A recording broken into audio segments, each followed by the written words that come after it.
3. The housewife who drank at home. She hid her bottles in clothes hampers and dresser drawers.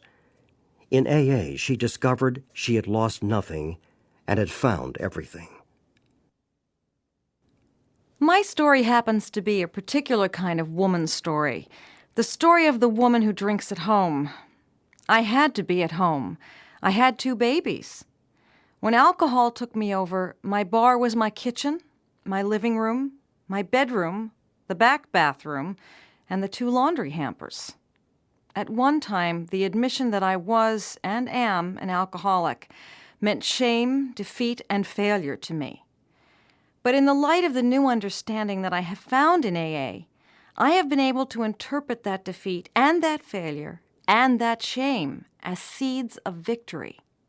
Because it was only through feeling defeat and feeling failure, the inability to cope with my life and with alcohol, that I was able to surrender and accept the fact that I had this disease and that I had to learn to live again without alcohol. I was never a very heavy social drinker, but during a period of particular stress and strain about 13 years ago, I resorted to using alcohol in my home, alone, as a means of temporary release and of getting a little extra sleep. I had problems. We all have them, and I thought a little brandy or a little wine now and then could certainly hurt no one. I don't believe when I started that I even had in mind the thought that I was drinking. I had to sleep. I had to clear my mind and free it from worry. And I had to relax. But from 1 or 2 drinks of an afternoon or evening, my intake mounted, and mounted fast. It wasn't long before I was drinking all day. I had to have that wine. The only incentive that I had toward the end for getting dressed in the morning was to get out and get supplies to help me get my day started. But the only thing that got started was my drinking. I should have realized that alcohol was getting hold of me when I started to become secretive in my drinking. I began to have supplies on hand for the people who might come in. And of course, a half-empty bottle wasn't worth keeping, so I finished it up. And naturally had to get more in right away for the people who might come in unexpectedly. But I was always the unexpected person who had to finish the bottle. I couldn't go to one wine store and look the man honestly in the face and buy a bottle, as I used to do when I had parties and entertained and did normal drinking. I had to give him a story and ask him the same question over and over again. Well now, how many will that bottle serve? I wanted him to be sure that I wasn't the one who was going to drink the whole bottle. I had to hide, as a great many people in AA have had to do. I did my hiding in the hampers and in my dresser drawers. When we begin to do things like that with alcohol, something's gone wrong.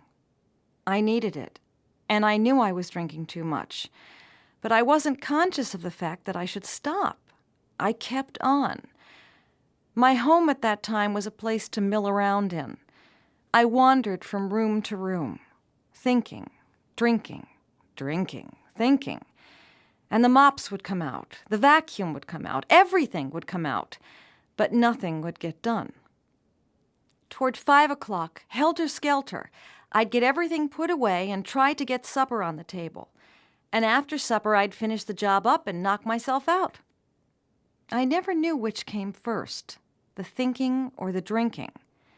If I could only stop thinking, I wouldn't drink. If I could only stop drinking, maybe I wouldn't think. But they were all mixed up together, and I was all mixed up inside. And yet, I had to have that drink. You know the deteriorating effects, the disintegrating effects of chronic wine drinking. I cared nothing about my personal appearance. I didn't care what I looked like. I didn't care what I did. To me, taking a bath was just being in a place with a bottle where I could drink in privacy. I had to have it with me at night in case I woke up and needed that drink. How I ran my home, I don't know. I went on, realizing what I was becoming, hating myself for it, bitter, blaming life, blaming everything but the fact that I should turn about and do something about my drinking. Finally, I didn't care. I was beyond caring. I just wanted to live to a certain age, carry through with what I felt was my job with the children, and after that, no matter. Half a mother was better than no mother at all. I needed that alcohol. I couldn't live without it. I couldn't do anything without it. But there came a point when I could no longer live with it. And that came after a 3 weeks illness of my son. The doctor prescribed a teaspoon of brandy for the boy to help him through the night when he coughed. Well, of course, that was all I needed, to switch from wine to brandy for 3 weeks. I knew nothing about alcoholism or the DTs, but when I woke up on that last morning of my son's illness, I taped the keyhole on my door because everyone was out there. I paced back and forth in the apartment with the cold sweats. I screamed on the telephone for my mother to get up there. Something was going to happen. I didn't know what, but if she didn't get there quick, I'd split wide open.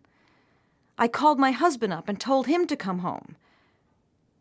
After that, I sat for a week, a body in a chair, a mind off in space. I thought the two would never get together. I knew that alcohol and I had to part. I couldn't live with it anymore. And yet, how was I going to live without it? I didn't know. I was bitter, living in hate. The very person who stood with me through it all and has been my greatest help was the person that I turned against, my husband. I also turned against my family, my mother. The people who would have come to help me were just the people I would have nothing to do with. Nevertheless, I began to try to live without alcohol.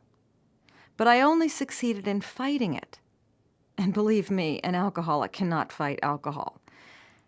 I said to my husband, I'm going to try to get interested in something outside, get myself out of this rut I'm in. I thought I was going out of my mind. If I didn't have a drink, I had to do something.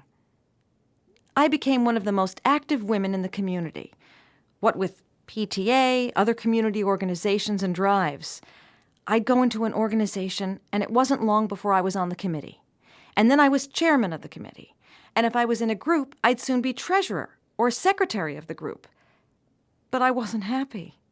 I became a Jekyll and Hyde person. As long as I worked, as long as I got out, I didn't drink. But I had to get back to that first drink somehow. And when I took that first drink, I was off on the usual merry-go-round. And it was my home that suffered. I figured I'd be all right if I could find something I liked to do. So when the children were in school from 9 to 3, I started up a nice little business and was fairly successful in it, but not happy, because I found that everything I turned to became a substitute for drink. And when all of life is a substitute for drink, there's no happiness, no peace. I still had to drink. I still needed that drink.